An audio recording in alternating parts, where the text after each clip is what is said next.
So yeah, thank you all for being here tonight. My name is Nick Hannon. I'm with SCDS Brownfield Program, and I'm the project manager for the Liberty Steel Voluntary Cleanup Project. Quickly, before I get into the presentation, I just want to point out that SCDS is a very large agency. There's many bureaus, and we're involved in a lot of different areas related to the environment. Specifically with the Liberty Steel site, there have been numerous programs at SCDS that have been involved here over the years. Tonight, we're specifically going to be talking about the Brownfield program, but there are a lot of other folks who we can put you in contact with if you have questions that may be related to our other programs that are not directly related to what we're speaking about tonight. So if you need to talk to somebody else, just feel free to come up to myself or any of my colleagues who Christy pointed out earlier, and we're happy to put you in touch with the right person. So as I said, my name is Nicholas Hammond. I'm a project manager, and I'm joined here tonight by Daniel Nelson and Preston Rousseau, who are our program coordinator and program manager. And they're also happy to answer any questions that you may have along the way. And we're going to just be giving you a hopefully rather quick presentation about what's going on at this former Liberty Steel mill site with regards to brownfield cleanup and redevelopment. So briefly, the agenda for tonight, I will give everybody an introduction of what brownfields is, because I would imagine a lot of people here tonight are not too familiar with what we do.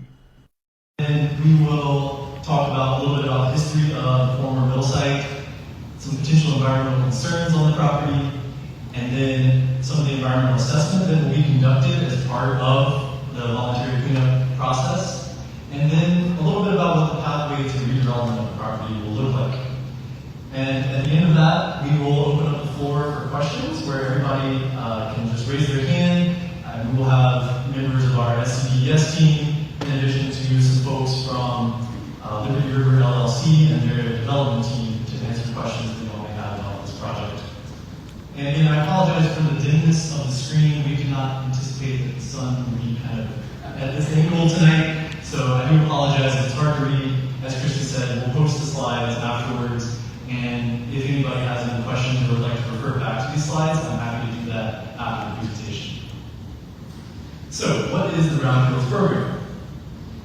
So, the official government definition of brownfield is a property where redevelopment or reuse may be complicated by the presence or potential presence of hazardous substances, pollutants, or contaminants.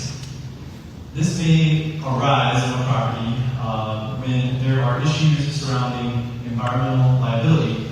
And the main reason that this could happen is largely due to the fact that in 1980, the federal government passed what is known as the Comprehensive Environmental Response, Compensation, and Liability Act, which is the legislation that gives EPA authority to go and clean up contaminated and polluted sites throughout the country. And it also gives them authority to go after the responsible parties who were the ones who created that contamination in the first place and take them and legally pursue compensation and cost recovery for that contamination and clean up the contamination. This is a great thing, but it has some sort of unintended side effect and consequences, because one part of that CERCLA legislation, which is generally referred to as the Superfund law, which I may have heard of Superfund previously, is that when they are looking for potentially responsible parties on a property who may have caused that contamination, one of the criteria that can cause you to become considered a potentially responsible party is ownership of property. Even if you didn't create that contamination yourself, even if you weren't the operator on the property, you could have been a previous operator, you could still be potentially held liable for that contamination. So as a result, a lot of former properties that had any kind of industrial use have kind of fallen into disrepair, and people were hesitant to purchase those properties because of that liability that they may acquire repurchasing the property. And so after a few decades, this was becoming more and more apparent, and the federal government amended the Superfund law to kind of create a formal pathway by which people can purchase a property that is known or presumed to be contaminated, but if they go through the right steps, they can purchase that property and not have any worries about environmental liability of the property. And so that's what brownfields into technically into legal standing, and that was at the federal level, and since that time, the state of South Carolina has created the Brownfields program, which is how we help people as prospective purchasers of property who are not responsible for creating contamination on that property, go about that in a way that is safe and productive for the reuse of the property. So some common examples of brownfield sites that y'all may be familiar with, I'm sure we've all seen some as we're driving through our towns or across the state, include textile mills, service stations, former dry cleaners, essentially any property that had a former use that could have created any kind of environmental contamination or pollution, such as steel mills. And so the South Carolina Department of Environmental Services has the Brownfields Voluntary Cleanup Program, which is what we're here today to talk about. And this is essentially a structured pathway for prospective purchasers of property who classify as non-responsible parties, meaning they did not contribute in any way to that contamination on the property, they just want to purchase that brownfields property. And we help them do that in a legal and safe way. And as a part of this process, there are certain steps that are required for investigation of the environmental contamination, as well as cleanup and remediation of that contamination. And the goal ultimately is to put that property back into productive reuse. So at the core of the voluntary cleanup program is something called the voluntary cleanup contract, which is a legal agreement between a prospective property purchaser and the state of South Carolina that has some detailed requirements for how they are going to assess that property, and then control, clean up, remediate any potential contamination that was found during that assessment. And then once they fulfill the requirements of that contract, the state of South Carolina offers them liability protection against pre-existing and known contamination that was there. And that is the case here where Liberty River LLC is intending to purchase the former steel mill property, and they have entered into a voluntary cleanup contract with us. And at SCDS, we are providing oversight and approval throughout the whole process, so all of their work plans and reports must be approved as they work their way through the contract. And I'm sorry, I apologize, this is probably a little difficult to read, but essentially the process starts before they even purchase the property. They have to submit an application to us, as well as a Phase 1 environmental site assessment, which is essentially an assessment of the property by a qualified environmental professional to compile a list of any potential environmental concerns. That does not involve any kind of sampling typically, it's just more of a visual assessment. So Liberty River LLC submitted an application in a Phase 1 to us in April of last year. We drafted a contract, and then in December of last year, Liberty River signed the contract. Shortly thereafter, we posted a 30-day public notice period. We had an ad posted in the legal section of the Post and Courier, as well as on our website, requesting comments from the public regarding this property. And that is when we received some comments from you all, the members of the Georgetown community, as well as some of our environmental organizations requesting this public meeting. So after that occurred, the contract was fully executed in March, and then that brings us to where we are today, which is the environmental assessment component of the project, which is currently ongoing, and we will discuss more about that shortly. After that is complete, we will work together to come up with a plan for how to mitigate and control all the contamination that may exist on the property. And then finally, once the property is deemed safe for productive and safe reuse, then we will issue a certificate of completion, which is when the liability protection for Liberty River goes into effect. So now we'll talk a little bit about the history of the site, because it is a very interesting site with kind of a long and storied history. We don't know too much about the pre-colonial period out here, but we do know that in 1710 there was a rice plantation that was developed out here known as the Serenity Rice Plantation, and that continued to be in existence on this portion of Georgetown until after the Civil War. Then in the late 1800s, and so yeah, you can't see those maps super well, but we can see right here we're looking at that sort of characteristic bend in the Santa Fe River where we have our current steel mill. And then in the late 1800s, the property was developed by the Atlantic Coastal Lumber Company, which was a very large and productive lumber company that included up to 4 sawmills and essentially comprised comprised a significant portion of the economy of Georgetown for about 3 decades. And this is a really kind of interesting aerial photograph showing the lumber mill, which you can't see super well here, but it basically covered the majority of the property where the steel mill was eventually built. But in 1932, the Atlantic Coastal Lumber Company closed down due to economic conditions associated with the Great Depression. And after that, this property really had a variety of different industrial uses, including Georgetown Plywood Corporation, Riverside Oil, as well as the American Cyanide Company, which constructed an alum plant on a portion of the property, which was used in association with the International Paper Plant across the road, as you can see in this 1959 aerial footage. And then, so in 1969, that's when the steel mill that we all know and love was constructed by the Georgetown Steel Corporation. It included 2 electric arc furnaces as well as a rolling mill, and it manufactured steel billets as well as wire rod and wire mesh. And it was operating under several different ownership structures from 1969 all the way up until 2024. So for longer than 50 years, it was in operation here on this portion of the property.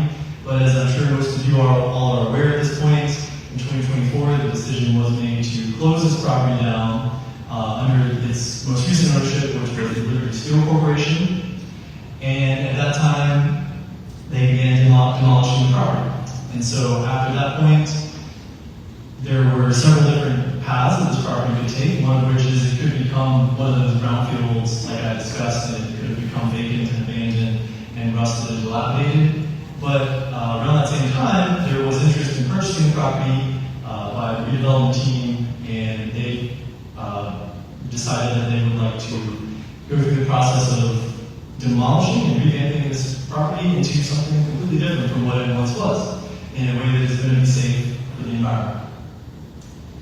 So, given the industrial history of this property, there are numerous potential environmental concerns that may exist out there, from the lumber mill and some of the chemicals and associated byproducts related to that, to most recently the steel mill and some of the different processes and chemicals, products that could have been involved with those. And this is kind of just an overview of the most recent configuration of the steel mill. Although driving by today, we saw that a significant portion of it has now been demolished, where the former melt shop and furnace area is kind of just mostly just a little bit of a concrete structure at this point now.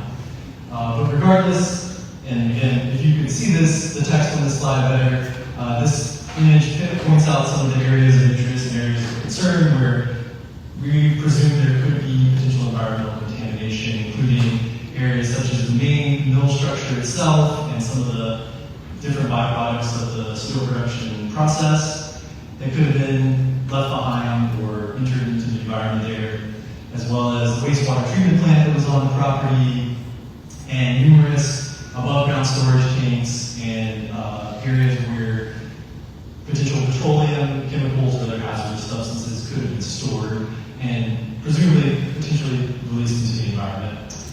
And like I said, the assessment of this property is still currently ongoing under the voluntary cleanup contract. We don't have the assessment data back from that yet. That will be available hopefully in the next few months, but that's still ongoing, so we're still kind of forming a full picture of what the environmental conditions look like. I did want to mention that there was some assessment performed out here in 2011 in this area. Is surrounded by the yellow box here, which is right along Fraser Street as you're driving into Georgetown and along that area with road frontage.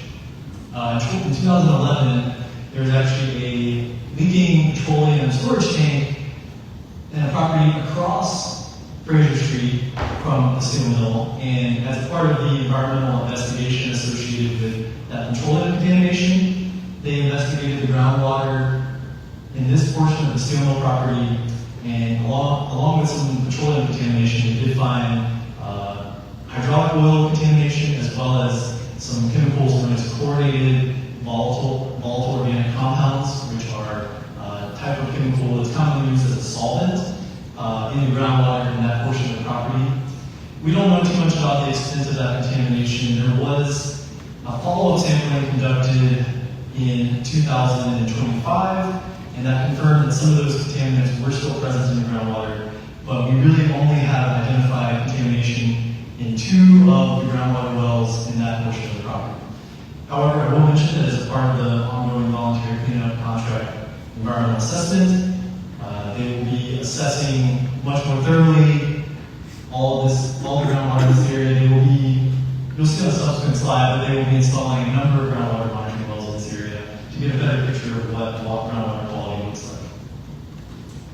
And so we'll talk a little bit about that now. So the prospective purchaser of the property, Liberty River LLC, has contracted GEL Engineering, who has some representatives here tonight and will be available to answer questions, to conduct the environmental assessment of the property, which includes a very thorough assessment of the entire 66-acre property.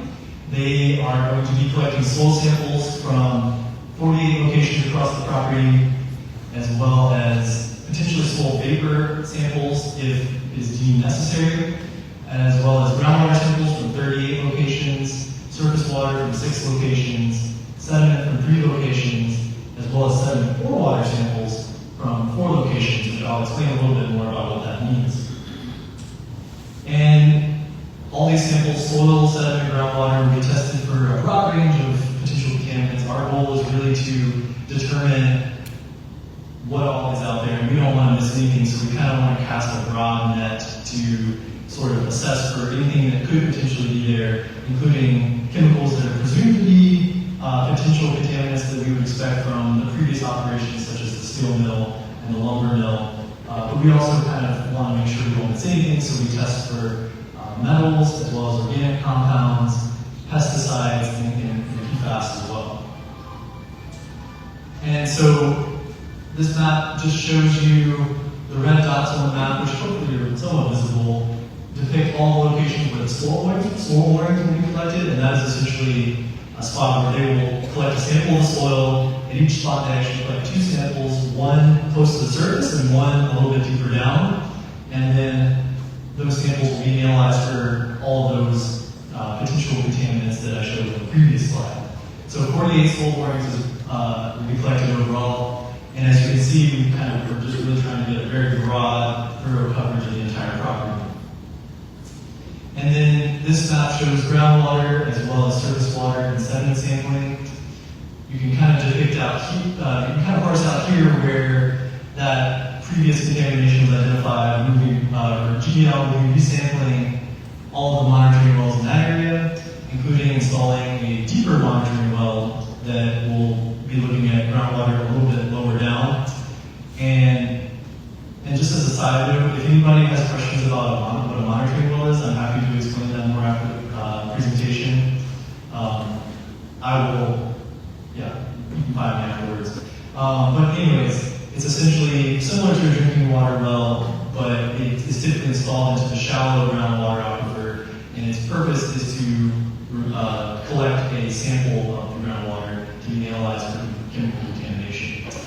And in addition to the groundwater monitoring that will be conducted across the property, we will also be analyzing surface water, where all of the stormwater discharge pipes are exiting the property along the Sanpete River, as well as collecting some samples of sediment and surface water in the river itself. And then the sediment pore water, which is essentially the water that is contained within the pore space or the void space within the sediments at the edge of the water, which is a good way to assess what might be migrating through the groundwater and potentially getting into the surface water via that pathway. So after the environmental assessment is completed and we have a baseline picture of what environmental contamination may exist in a quantitative manner, we will start to develop a pathway to redevelopment. And as part of that, we may do some additional investigation. That is a common part of our process. For instance, if we identify areas of soil that have high levels of contamination, we may do some more sampling to further refine those areas so that those soil can be removed. We may also assess the vapor intrusion risk, which is something that becomes a problem when you have volatile compounds in the soil or groundwater which can vaporize. And if you put a building over that, those vapors can become an issue for occupants of that building. So we will thoroughly assess that before we construct any buildings. And we also may do some monitoring of contaminants that we find. This will not be, potentially may not be a one and done sort of investigation. And then if we want to really bring out the big guns, we may do some, or not me, but GL may do some modeling to determine where the groundwater is flowing and what potential contaminants may be flowing with it and to where they may be going. Also, as part of the redevelopment, we require in the contract proper disposal of all waste materials that may exist on the property currently. Anything that may be a source of contamination in the future has got to be removed, and they have to take it to a permitted facility or permitted landfill and have proper documentation that that's been done in a way that's not going to cause further release to the environment. So, for example, all the drums, tanks, slag from the steel mill, demolition debris, any asbestos-containing material, which that in particular will be removed and disposed of in a manner that is in accordance with the permits issued by the SCDS Bureau of Air Quality. They have an asbestos section there that manages all of that. And then, further along the pathway of redevelopment, we will use this assessment data to inform how we want to control any potential contamination that we may find out there on the property. And the first step in our process is to compare the sampling data to something known as the EPA regional screening levels, which are screening criteria established based on a risk-based equation that takes into account the toxicity of each individual contaminant, as well as any pathway humans, future users of the property may have to get in contact with those contaminants. For instance, if it's a contaminant in the soil, your exposure pathway may be just direct dermal contact to your skin, it may be ingestion via particles that are on your hand. So we look at all those different pathways, and then we come up with a redevelopment plan that is protective of the future intended reuse of that property. So the diagram up here gives a sort of continuum of different options under the risk-based cleanup model, which allows you to sort of identify what the future use of the property will be. If it's going to be sort of a single-family residential use or something that will involve children or the elderly, then that will demand a much higher standard of cleanup. Whereas if the property will be used for industrial purposes, then there may be a less of an exposure, duration, and frequency, so therefore more contamination may be acceptable. But overall, we use these risk-based equations to ensure that the property redevelopment and any contamination on the property is managed in a way that is protective of human health, ecological health, as well as groundwater quality. And we have many tools in our toolkit for accomplishing that goal. We may remove contamination, we may remove the contaminated soil or other media on the property, we may treat it in place, we may cap it, cover it, and if we have those vapor issues that I described earlier, we will install mitigation systems in any buildings built on the property to prevent any of those vapors from entering any kind of occupied space.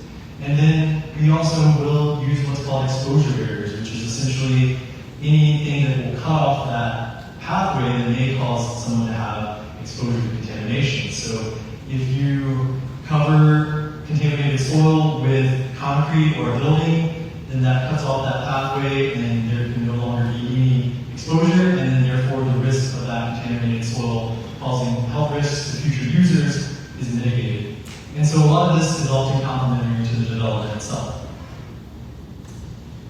So once we have gone through this whole process, done our assessment, done our monitoring, implemented all of these contamination control measures, that's when we will determine that the property is safe for reuse. That is something that is up to the discretion of DES and has to be documented and approved before the non-responsible party, the Reedy River LLC, will obtain a certificate of completion for the property. So once again, the certificate of completion is when they are given their liability protection. We basically are giving our blessing saying they assessed and determined what environmental contamination is there. They've taken the necessary steps to clean that up or control it, and then we are going to allow them to reuse this property for a reuse that we believe is safe based on those risk-based calculations. But there are still ongoing requirements for monitoring and maintenance. We require an annual statement of maintenance for any kind of contamination control measures that are installed on the property. They have to demonstrate that those are being maintained. If the property sells to a new owner, then those requirements pass on to the next owner because they're attached to the deed of the property. And I'm happy to explain a little more about how that works if anybody has any questions.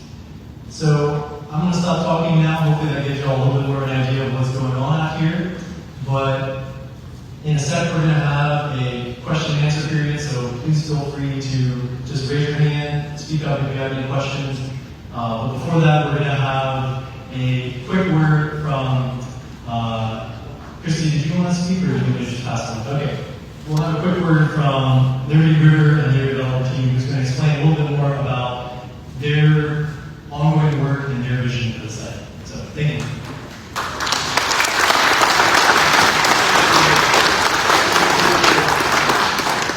Unfortunately, I'm a little bit older than Nick. My eyes aren't that good, and I need a little bit of a cheat sheet here. But one of the important things to remember, and my name is Warren Waters from River Development, and in this case, Liberty River here on site. These things that we hope to do are all predicated on approval by the City of Georgetown and the County of Georgetown. So anything we put together, some of the slides or plans that you see up here tonight, are really for internal use. The state asked us to bring them as a little bit of a guideline for you to see them, but it's very important to understand that as Nick has laid out all of the steps that we need to do, we have done this no less than 100 times in various different states on the coast. Up and down the coast. So this is not new to us. The state of South Carolina is unique in that they are one of the best states in the country in terms of supporting this and helping us get a property like this redeveloped. But there's no shortcuts here. You pay the price to get it done correctly and keep the site safe. So a couple of things here that are important. There are a lot of unintended benefits from this type of redevelopment, and one of the big things, and we've been in town now for 2.5 years, so it is not new. It took us a long time just to get those dates that Nick mentioned when we made our applications and applied. It was quite the process. But some of this work, some of this remediation work, will have an unintended benefit, which will contain and manage all the historic flooding. That's been a really bad thing because right now water is just sheeting across, the steel site, and there's enough impervious surface there so that it exasperates the flooding situation. That will be better as a result of this redevelopment. A couple of things that we're trying to do is to create accessibility for citizens that haven't had it in all the years that there's been plans there. So you will see, and this certainly won't be, we will not get any pushback from the City of Georgetown or the county because we're creating a lot of open public space. We have laid out a riverwalk, a marina, an amphitheater, and providing citizens really with connectivity to the waterfront, and you just really, everyone will have a chance to look at it, to see it. These are things that evolve, and we are very comfortable working with the county, the state, and municipalities, and all the agencies because it's what we do. And the redevelopment, I think this is really important. It's for Georgetown, not just it's in Georgetown. There will be a lot of, I believe, which is why we're taking the risk, a lot of great improvements to come from what we are doing. And as Nick also mentioned before, this isn't a one-time thing. This will be a lifetime of monitoring, of making sure that everything stays safe. And we believe, as far as the company goes, the people that work with us, and all of our professional team, that we understand what responsible stewardship is. And this is a very sober thought when you think about long after we'll be around longer than me, but long after I'm not here, this property will be handled in a manner that will maintain safety for who the citizens will be at that time. We believe and we understand, because we do it everywhere, that we will have, along with the city and the county, river-based recreation programming. We have an opportunity for marine services and maintenance, like we even make competitions, which will evolve as well. We've taken a look at a hospitality component, maybe some rooftop entertainment overlooking the river. There's so many good things that we can do, from the arts, food, historic-related events. It's not. We like to look at things a little bit deeper than just, okay, we're coming in here and we're building something. It's a heck of a lot more than that. One of the really important things when you talk about financial impact, this has effectively been a non-performing property for a very long time.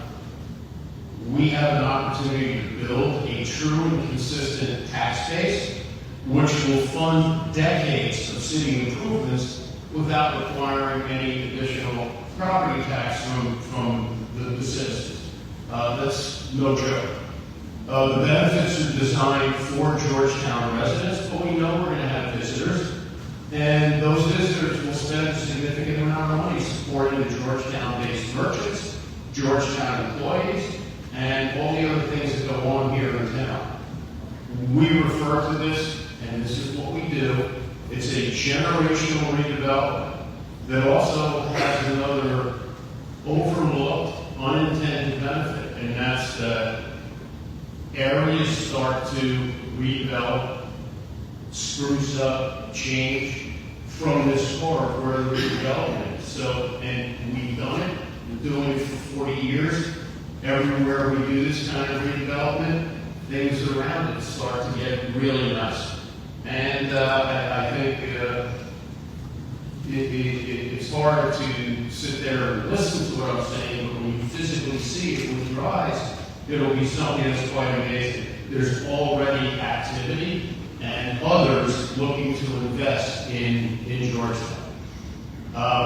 And we're very, very aware that our job here is not to erase Georgetown's history, but to build on it responsibly, and that is effectively what we do. Let me just point out in closing, one final very important point here. We are hyper-local with all the professionals we use.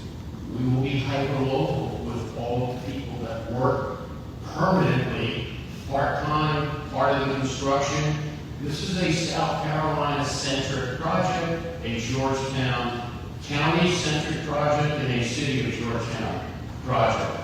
All of the demolition engineering, by the way, we are not doing the demolition at Liberty Steel. They have undertaken that themselves, so unfortunately we have no tie or take any claim to the condition of the property, but we have every reason to believe that it will be cleaned up shortly. In addition to that, there will be the obvious environmental and engineering and remediation, architecture, design and planning, civil and mechanical engineering, the construction trades, from skilled and workforce to every level of employment at every age of employment. And we are more than sensitive and more than aware of what's happened here over the last handful of years, and we take that seriously, we're sensitive to it, and we sure as heck understand it. All of this will lead to what we refer to as a shared prosperity for everyone. The risk is massive. We believe that it is worth it, but to have a company interested to come in and invest the kind of money, time, effort, and manpower, and this is your manpower, it makes a statement about how we feel about And I know for a long time, we've had different monikers, we've been referred to a lot of different things, but I'm here, we're here, our people are here, and we are serious about the next steps we have to take. And there's nothing here that isn't important. Every little thing that happens here is important. And with that, Nick, if you're okay, we have Bob McPhee from Jail Engineering and Nathan Sheedy from McMillan Pass Smith, and they are well suited to ask any of your questions, technical questions, casual questions. There are people, and I appreciate your time.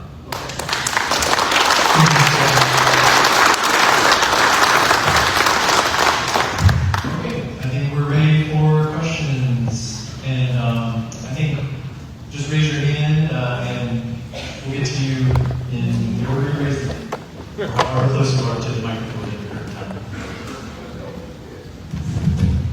Actually, let me start with this as we get started, and then we'll pass the mic to. I know there were some questions that people were registering coming in. So one was just for clarification: who currently owns the steel mill? That's a good question for Mr. Waters, but I do believe Liberty Steel still owns the property. We are the contract purchaser, subject to get it through satisfying the environmental component of the state. I'm going to fit these in as we keep going. Okay, let's see. If we can have y'all up here, we've got some stools, so maybe we can kind of gather around, and that way you can hear that. So, I'll restate for Mr. Waters.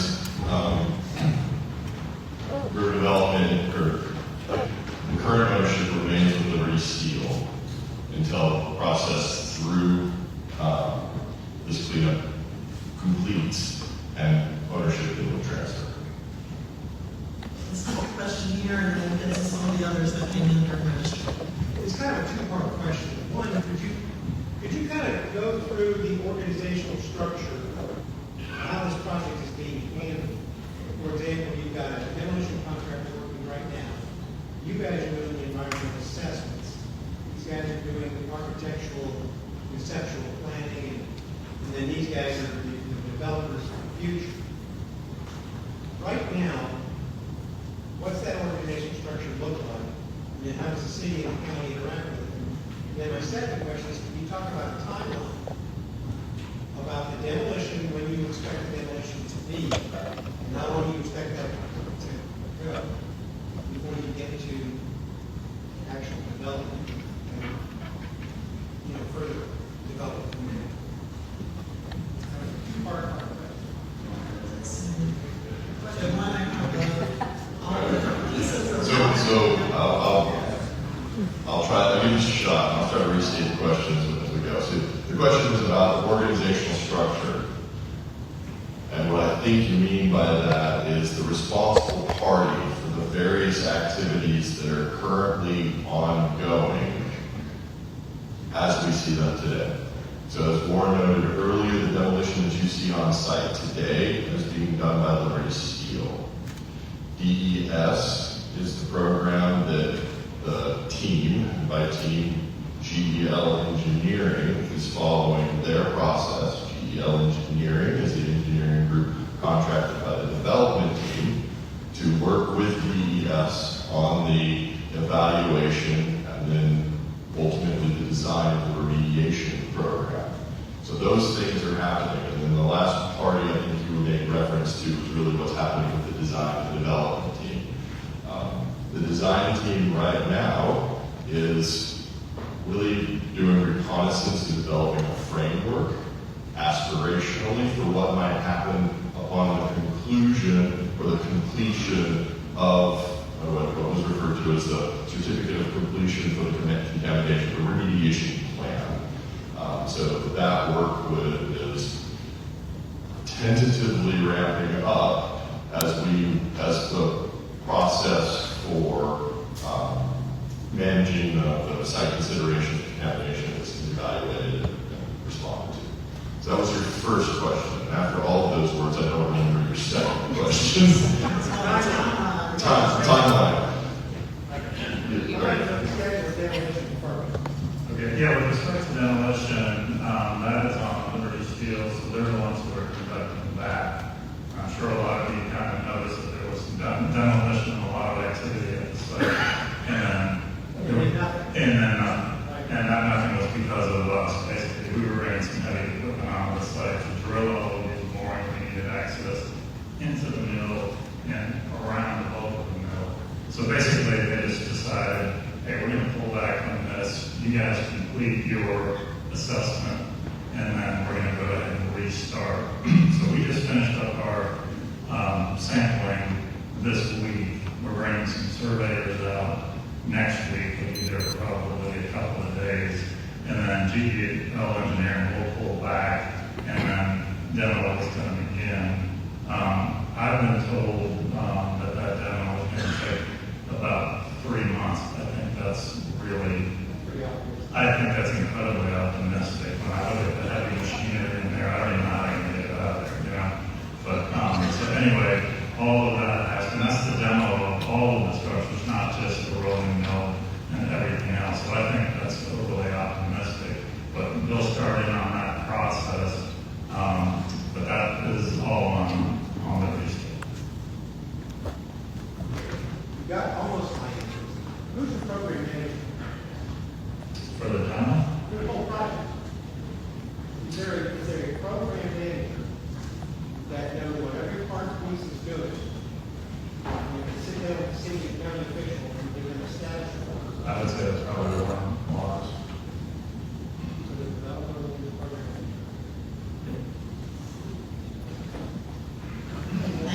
I've got a question. I want you to know you, sir, the guy that's got the color hair that I do up there. Mentioned a marina, and to my knowledge, the steel mill property had no waterfront. That's correct, that's a county property. That's correct. I just wanted to make sure that you understood that. Oh, yeah. Thank you. So for clarification, that it's county owned, or not, see if we can get a microphone to you. Sure, so that last response was that there's county owned property for the waterfronts. It's not the steel mill property does not go all the way to the waterfront.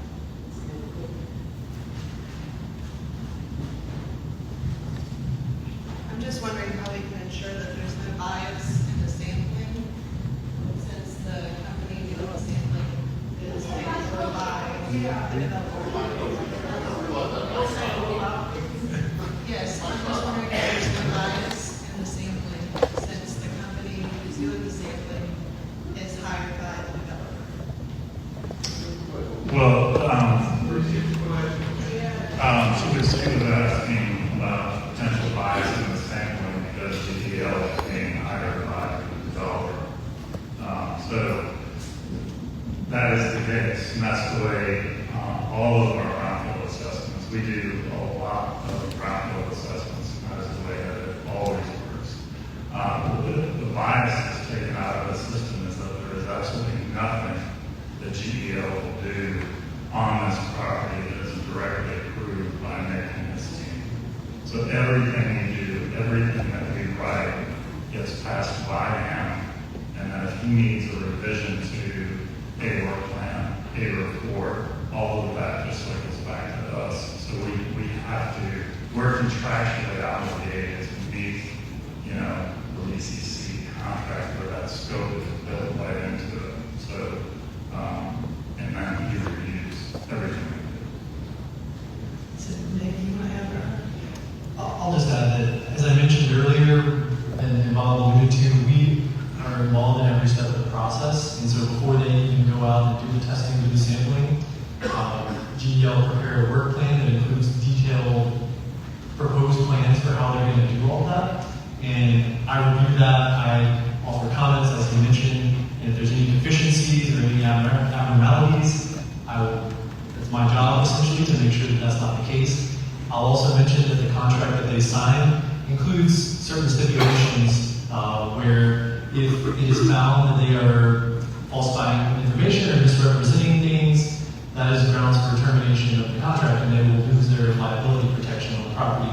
So there's a lot of motivation for them to do things in a manner that is above board, and essentially their process would not be able to work if they're going to be submitting false data to us, or there's just a lot of things baked into the process along the way.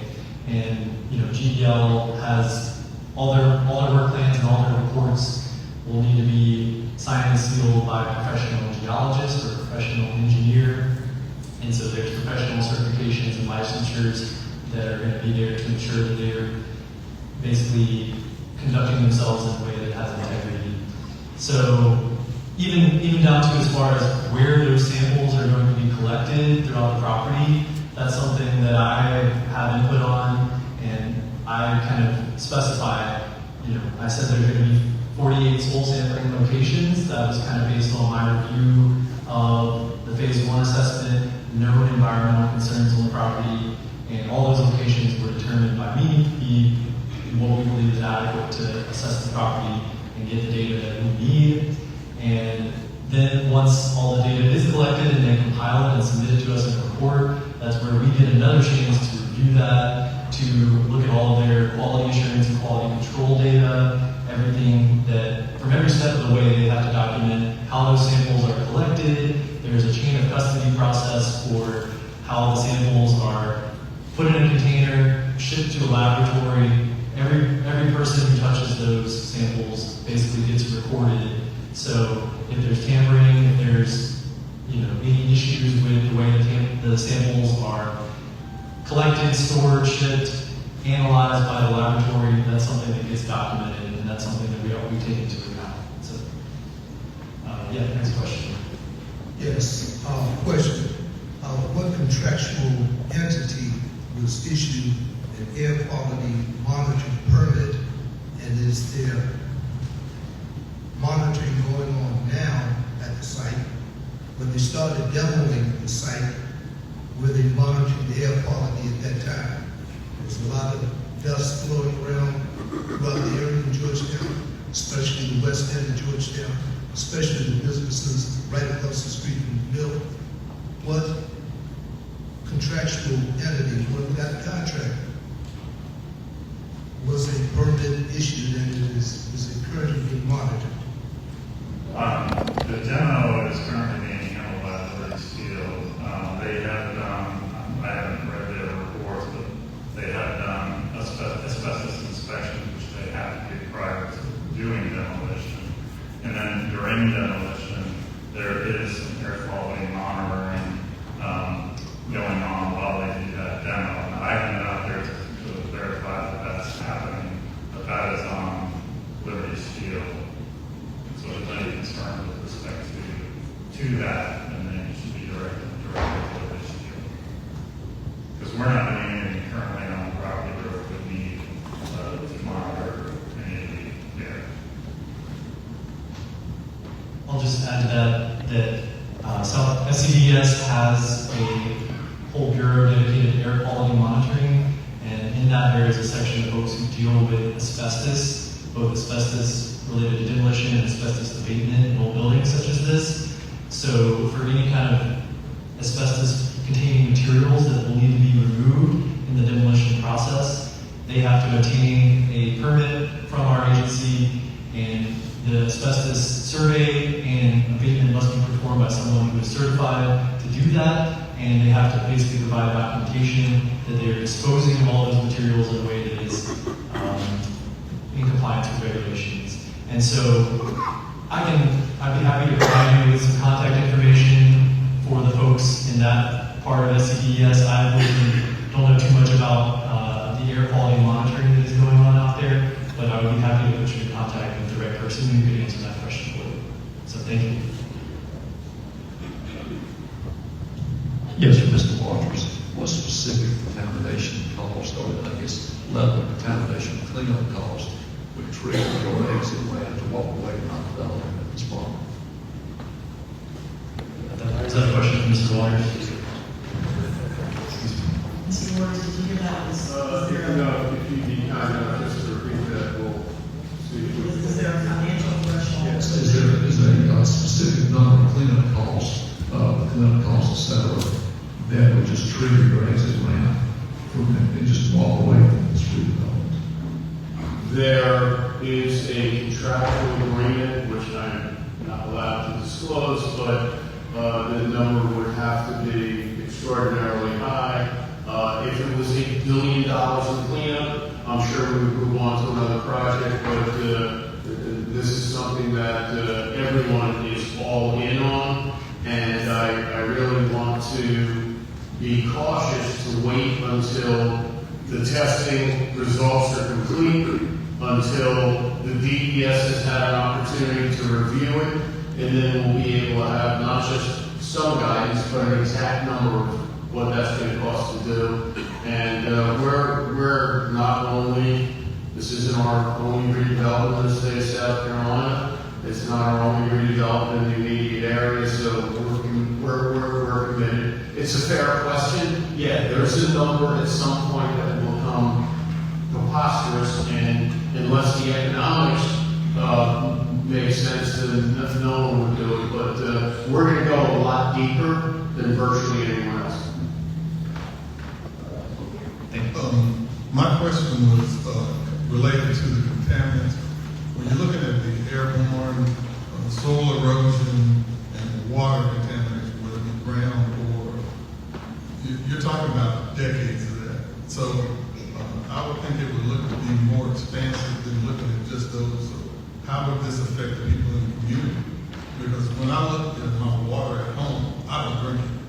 Because it comes out crusty, it comes out almost like this plastic-like material, so everything's bottled. We don't do anything for the residents of Hammond. I don't mean not necessarily let them do them, but what is the state doing to remediate that for, say, people on the West End can't really afford to deal with things. I can afford to pay for bottled water and different things like that, but we haven't done anything for the residents, and there needs to be some testing. That affects neurological, looking at cancers. There's a lot of things that can come from this, and we really haven't done the work. We haven't. Yes, sir, that's a great point, and I totally hear your concern. I will say that what we're here for tonight is essentially a project that is very specific to this one property and this one redevelopment and the steel mill property itself. As far as issues concerning the water quality and public water supply, municipal water supply in Georgetown, that is unfortunately kind of outside of our purview with regards to this project. But I do totally understand where you're coming from, and I think that that is something where you would be best served by contacting your local elected officials and, making your voice heard in that manner. And again, this redevelopment project will be cleaning up a site that could potentially been contributing to surface water, groundwater contamination in that area of Georgetown. So through this cleanup process, we're going to make that less of a source of contamination to that area. We're going to ensure that this property is clean and nothing that is on the property is going to be running off into the river or traveling into the groundwater and potentially contaminating the groundwater supply. So from that standpoint, we will be removing a potential source of contamination to this local area. However, as far as the specifics about the drinking water supply in the city, I can't speak much to that, unfortunately. I don't know if anybody else here would like to touch base on that, but that's a little bit outside. Just as DES has the Bureau of Air Quality, we have Bureau of Water as well. So we need to look at, is it a private well kind of drinking water situation? Is it municipal water? I could probably get you in touch. Residents are drinking water. So it's not, the people don't know. So let me see what we can do to get you in touch with some.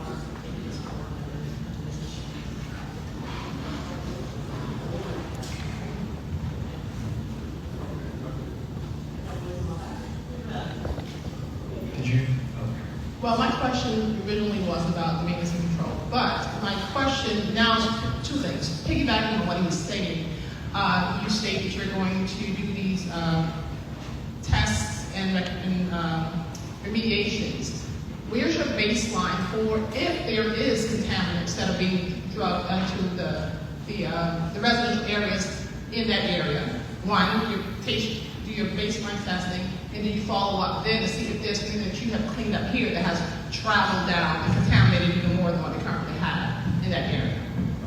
You want me to ask the next one, or you want me to answer that first? Sure, we can do one question at a time. So I think, yeah, my brain is a little bit, you can only keep so many words at a time, but I think what you're asking is, what is our threshold for cleanup, and what will we do if we discover that there's contamination that may be affecting the local area? Is that correct? Yeah, from your cleanup. So my question is, you do a baseline first, Yes. before you get started, and then you do an after the fact to see if there's a change in contamination between your cleanup and what you've done in the residential area in that area. Okay, that's a good question. So we are more focused on the property reuse and the future use of the property. So the actual cleanup process or the demolition process, the construction process, all of that is essentially under regulations and other regulatory programs from state and federal legislation, such as our construction permitting process. So for instance, for all the demolition that's going on, they have to obtain a permit to ensure that stormwater runoff or any other impacts of that construction are not going to be adversely impacting the surrounding area, the surrounding waterways. Again, that's not exactly, our contract requires that all other applicable permits on the property are obtained and adhered to, but we don't necessarily administer or authorize those permits themselves. But I will say that, again, as far as the construction and demolition, that is something that is, like any other site, that is something that is permitted and controlled in a manner that is going to be protective of the environment. And that's something that is handled more so by our Bureau of Water. And we also have the Bureau of Coastal Management, which has something known as the Coastal Zone Consistency Program, which is kind of another layer of protection, investigation, and assessment that has to be done for construction processes that are in critical areas along the coast. So I don't have too much more to say about that process and the permitting, because I don't want to speak out of line, but I'm happy to put you in touch with the right people with regards to that. And with regards to this process, I will say again, before the property is put back into productive use, we will make sure that any contamination on the property is not going to be adversely affecting the surrounding area. One of the most likely ways that could happen is if groundwater contamination could be flowing underground off the property into the river or something like that. So that's what we're going to be looking at and making sure that's not happening and following the proper procedures to ensure. There's a lot of different methods, like I mentioned before, where we can treat that, we can remove contaminated materials, and do a thorough investigation of that. So, is there a second part? Yeah. Okay. Two questions. He may ask that question, but my original question was, you mentioned a constant monitoring for the lifetime, I think you said, of the property and those type of things. My question is, to me, that's like maintenance and care. So, is there a cost associated with that constant monitoring, and who's responsible for that cost? If you're going to monitor and remediate this thing for the life of whatever you mentioned, who's going to keep that cost? Is that baked into some kind of rate you're going to be seeing later, or is that baked into you guys' bill that the county or the city may be seeing? Who's going to eat that cost? How does that cost break down work for that? Yeah, those are things we call continuing obligations. So that is when you do have a remedial effort that's going to continue on. Maybe you've gone ahead and capped some soils. That cap has to remain in good condition. So there's a requirement by DES that we submit every year, basically what's been done on the site. Other caps are in still good condition, and if we are still doing it, if there is a groundwater remedial effort, there's going to be some reports and sampling that are flowing to DES on a very consistent basis anyway, and those costs are picked up by the developer. And then if you said mitigation, so my question is about remediation. If you do find something, what's the number? I guess you say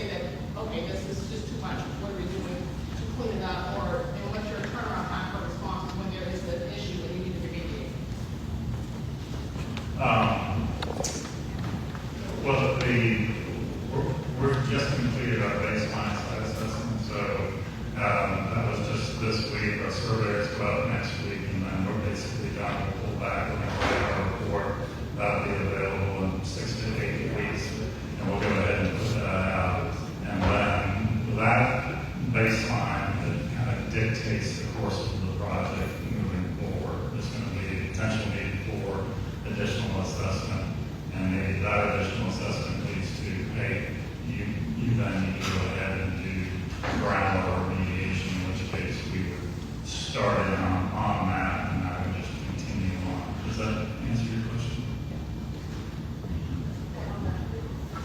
I'll give just a quick additional note to that, is that something I mentioned with the ongoing obligations, those are required of the property owner, and they're attached to the deed. We've done hundreds of these brownfield sites across the state, and almost every one of them involves something called a declaration of covenants and restrictions, which is a legal document that is attached to the deed of the property. And so, for instance, if there was ongoing requirements for them to monitor or remediate or install systems to control vapor intrusion, that is going to be included in that declaration. And so whoever owns the property will be required to submit to us that statement that says they're continuing to monitor and maintain the ongoing requirements. So even if the developer sells the property, all those requirements pass on to the next property owner. I think we have one in the back. When will the results from the soil testing be? We should have that. We should have that report. All of our data is still coming in. We just finished up sampling. That goes off for a period of about 2 weeks before we get that data back. Then that needs to get tabulated. We go ahead and review all of that data. So we should have a report in about 6 to 8 weeks.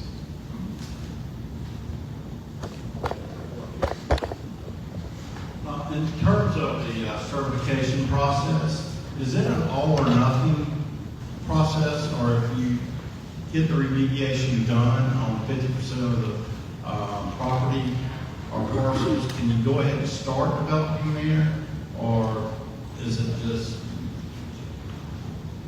Yeah, that's a great question. So with some of these larger development projects like this, there are potential scenarios where they may be done in different phases, or different sections of the property may be developed at different rates. And that is something we can definitely work with, where we can essentially issue a partial certificate of completion that says this area of the property as defined by a parcel boundary or survey boundary is complete. They've done the remediation, it's ready for reuse, but then there's still a remaining portion of the property that work is ongoing. So that is certainly possible. Got a question here? Thank you. I was just wanted to point out here on the southwest side of Goat Island, it's less than 3 feet of water at high tide, and you mentioned a marina. And I was just wondering if you had taken into consideration dredging and the cost of that, and who would pay for that. Would it be a taxpayer cost or the developer's cost? For several hundred yards of that waterway there, it's 3 feet at high tide. Does anybody know? The notion of a marina has been mentioned and commented on a couple times. We're very aware of the depth of the water. We're also very aware of some of the ongoing work to dredge the channel around Goat Island. We don't currently have an expectation to do a marina inside the loop. We're contemplating that over on the river where there's more depth. But that is a fluid conversation. I can't sit here and tell you for sure we will or will not. We are very interested in giving this community as much water access as possible. So as we get to dig in further to planning the framework for the development in the future, we'll be looking at those kinds of ideas in much greater detail. Hi, I don't think you've adequately answered the airborne contaminant question. Somebody should be monitoring it. There was dust flying around this town for months. Who monitored that? We all saw it. I mean, who's in charge of that? Somebody up there ought to know a question like that, right? And also, the engineers were here several months ago taking samples, so surely they've got their information from the soil over there. Let you have it back by now. That was several months ago. What you're referring to is probably Liberty Shield's activities. I don't believe that they were our activities. It's pass along your comments to Liberty Steel. But again, that's not under our control. What's it? Yeah, I'm not exactly sure what program within our agency would be the ones to contact about that. But if you give us your contact information, I'd be happy to look that up and put you in touch with the right people. Also, I do believe we have a portion of our website where the public can submit sort of any kind of information or notify us of any kind of issues that they may be noticing related to construction and demolition and things like that. Christy, do you have any more information about that? You may know more about that than me. I think one of the valuable resources we have is having our regional offices too, so if you want to maybe add anything. Hey, I'm Matt Maxwell. I'm the area director for Myrtle Beach region. Basically, the concern, like you're mentioning, ma'am, probably best to go to our website, www.des.sc.gov, and look for the icon that says reported, and then that will get to the proper channels. I think what you're asking goes probably under the purview of our Bureau of Air Quality and Asbestos Department.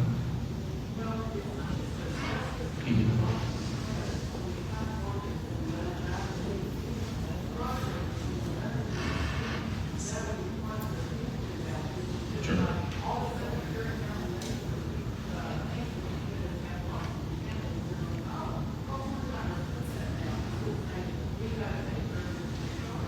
Sure.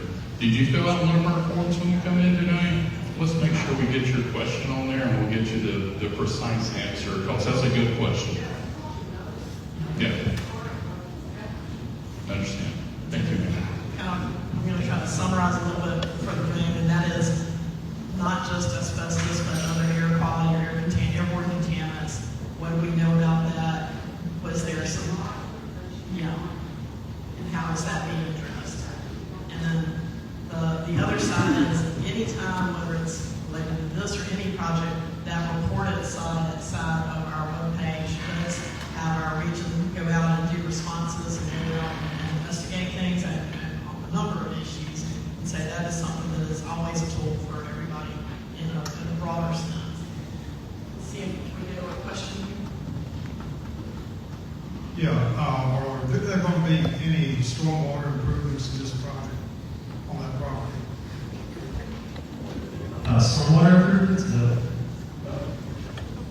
Yes, virtually the entire stormwater infrastructure will be totally abandoned and replaced as part of the new development.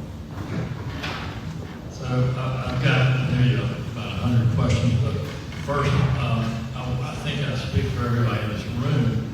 We are very, very appreciative that all of you are here and involved in this project, because it has been something that has been very devastating to the city of Georgetown. And we're really, really glad that you're here. My question, the first question, and I won't take up too many questions, but my first question is, if Liberty Steel, they started doing the demolition and they stopped. Did they start doing that demolition without any testing, or why did they stop? And how do you make sure that Liberty Steel is going to come back and do the rest of it? Because right now we have a real eyesore on the city. It looks like Ukraine. Yeah, so I've been in communication with them because in order for us to get site access, they still have two people working on the site on a regular basis. So I'm coordinating with them on a regular basis. So they halted action because they wanted to get us in there so we could complete our project, because we needed to get in the middle. We were going to be right there between the water and the middle, which is where they're piling up all of their demo debris. So not up where it's gone, it's my understanding that they recontracted the whole demo. And once we're out of there, that will begin. So that we should be seeing that starting up pretty soon. So in your contract, in your purchase and sale contract, is there a time limit that has to be striped, that property has to be cleaned? Warren, is there a time limit for them to complete the demo? The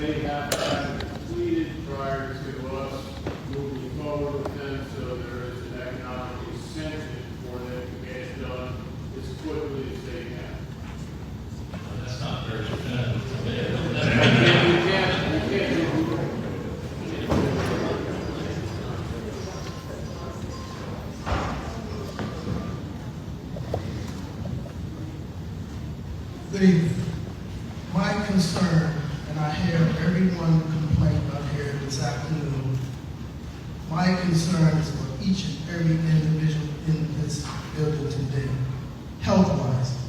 I don't see how a multi-million-dollar project can start and there's nothing in place to protect the citizens of Georgetown. I worked in that mill for 18 years, and that department that they're cleaning out is considered the melt floor and the casting floor, and that's where all the chemical and contaminants was developed at. Now, someone should be held accountable. There should be something in place that should have been filterizing that dust and pollution that's going up into the community of the people of Georgetown to protect them from health issues down the road moving forward. I have an uncle passed away with asbestos contamination to his lungs. I have a cousin now that worked on that melt floor. He's on an oxygen machine because of the contaminants that came out of that mill. And also, I worked on it. I don't know what's going to happen to me 10 years from now. But I don't understand how they could even let Liberty Steel start a project of that altitude and don't have something in place to protect the citizens of Georgetown. I don't really care about the development part and what's coming. I care about what's going on right now to take care of these people. I'm not from Georgetown County, but I work there. I'm from Berkeley County, and it's a serious issue. Someone needs to address that, and you need to come together and stop this project from moving forward. Thank you.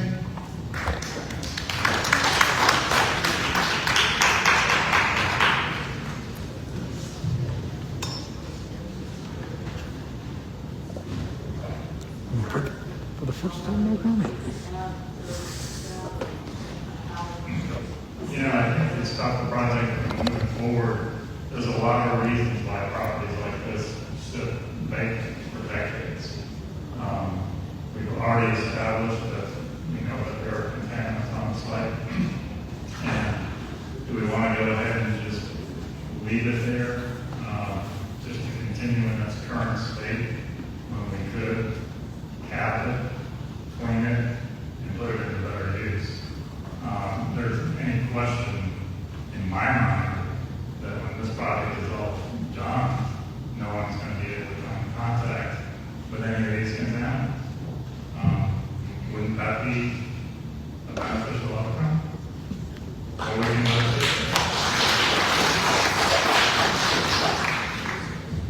Thanks. That's a good point, Bob. And yeah, I'll just say I hear your concerns, sir, and I'm very sorry about the health issues that has caused you and your family. Unfortunately, we are more focused on the future of this property and not so much on the past, although the past informs the future here.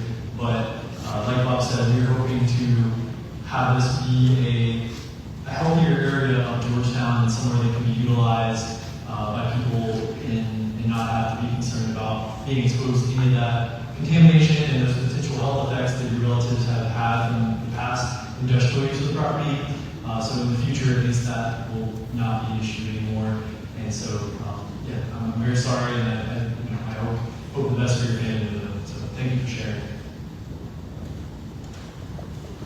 I think we have another question. Roughly, just an approximate, what do you think your phase 2, not your phase 1 environmental, but your phase 2 environmental will be completed? And once it's completed, is that something that you all can share with the public? Yes, sir, that's a great question. I think that's what Bob was referring to a few minutes ago.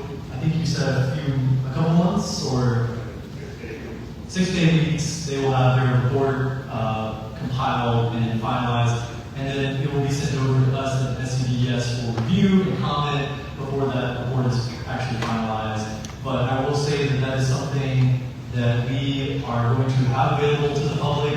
I think I mentioned, I believe I mentioned it earlier, but if you visit our website up here, des.sc.gov/brownfields, or you can scan this QR code, that link will take you to our main Brownfields website, and there you will find a link to a web page that is specific for this property and for this site, where all the relevant documents, so the phase 1 environmental site assessment, the contract itself, the work plan for the phase 2, as well as the report when it comes in 6 to 8 weeks. Those will be posted on the website, and you all can freely access those documents. And again, if you have comments, questions, concerns in the future, all of our contact information is up here. You're always welcome to give us a call.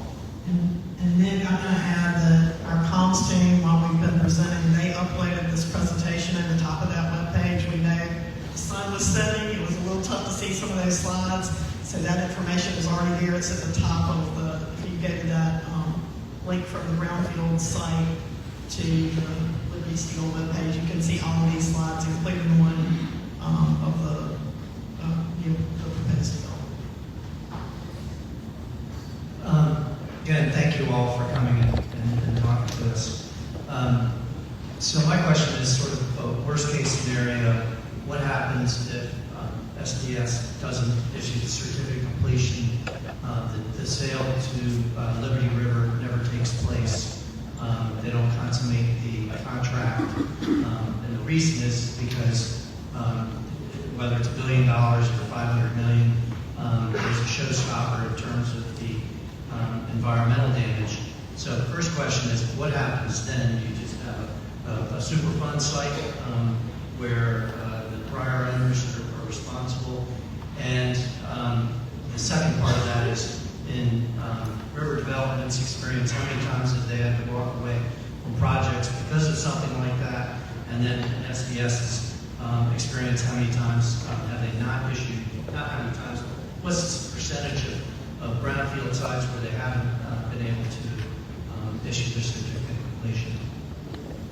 Okay, thank you. I will speak to our perspective and then I'll pass it over to maybe Mr. Waters or Mr. McPhee. But basically, from our perspective, I will reiterate this is a voluntary cleanup program, so we don't have any kind of enforcement process for the folks who are doing this process. It is fully funded by Liberty River, and it is their voluntary choice to do this. However, as Mr. Waters pointed out, there's a lot of financial incentives for them to carry it through. I mean, just the amount of money they've already invested in it with the environmental assessment and the planning and the, I'm sure the business side, which I know nothing about, has been substantial. So there is that. I will also say that, you're asking about the worst case scenario. Again, we don't have any control over that outcome ultimately because it is voluntary, but at SDES, we do have other program areas that deal with contaminated sites. Like I was mentioning before about the Superfund program at the federal level, EPA, they're the ones who are going after responsible parties for the most contaminated sites across the country. And also at DES, we have our state version of that where contaminated sites, many of them around the state are being actively remediated, and we are working with responsible parties to pay for that remediation. So that is ultimately our goal, to clean up as much of the state as we possibly can and find as many responsible parties to do that as we possibly can. But that's hopefully, that is, if you're asking about percentage of, I guess, completion, I don't know that number off the top of my head, but I will say that, especially with regards to these larger development projects like this, I would say the vast majority of the time, once we're at the stage of having an executed contract, the assessment has begun, that is something that is, I would say the vast majority of the time, is seen through to completion because, again, there's just a lot of financial incentive for them to keep going. Mr. Waters, would you like to add anything to that? I can't say anything about everything. Okay, he said that was, I didn't have anything to add, so. It's certainly something that I don't see happening. We do a lot of this kind of work, and though Liberty Steel is heavy industry, if you compare it to other heavy industries, textile dyeing and finishing plant, chemical company, and things of that nature, we're not seeing that kind of,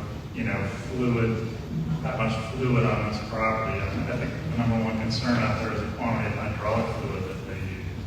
So when I take a look at the site, processing and steel, it's not a very chemical intensive process.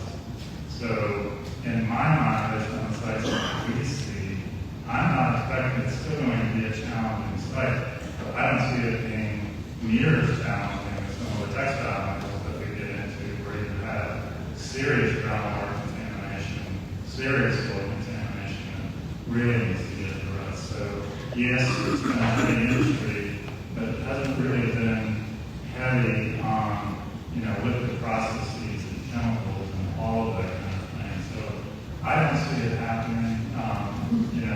When I take a look at what we've done in the past, I don't see anything that's going to stop momentum of the project based on the environmental. There's going to be challenges. I think they can be easily overcome just because of the nature of this general project. Do you have another question? Maybe one more. Mr. Waters, as a former president of the Georgetown County Chamber of Commerce, I want to thank you for being here tonight and bringing all of your people.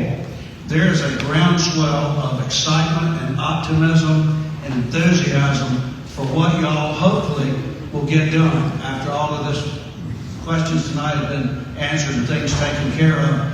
It's the most exciting thing to happen since we pushed the British out of here a long time ago. So thank you very much. Well, I certainly appreciate that, but at some point, and you will be well aware of it, there's no way out but to continue to get through to the other side. So we're happy